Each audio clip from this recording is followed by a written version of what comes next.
Assalamu alaikum everyone. Let's learn some spoken structures. If you know these structures, you can make so many sentences. So let's kick off. I can do the work. আমি কাজটি করতে পারি। I could do the work. আমি কাজটি করতে পারতাম। I will be able to do the work.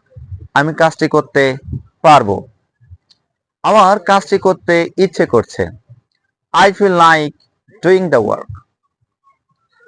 আমার কাজটি করার কথা আছে। I am supposed to do the work. আমার কাজটি করতে দেরি আছে। I am yet to do the work. আমার কাজটি করার সম্ভাবনা আছে। I am likely to do the work. আসসালামু আলাইকুম ওয়া রাহমাতুল্লাহি ওয়া বারাকাতুহু।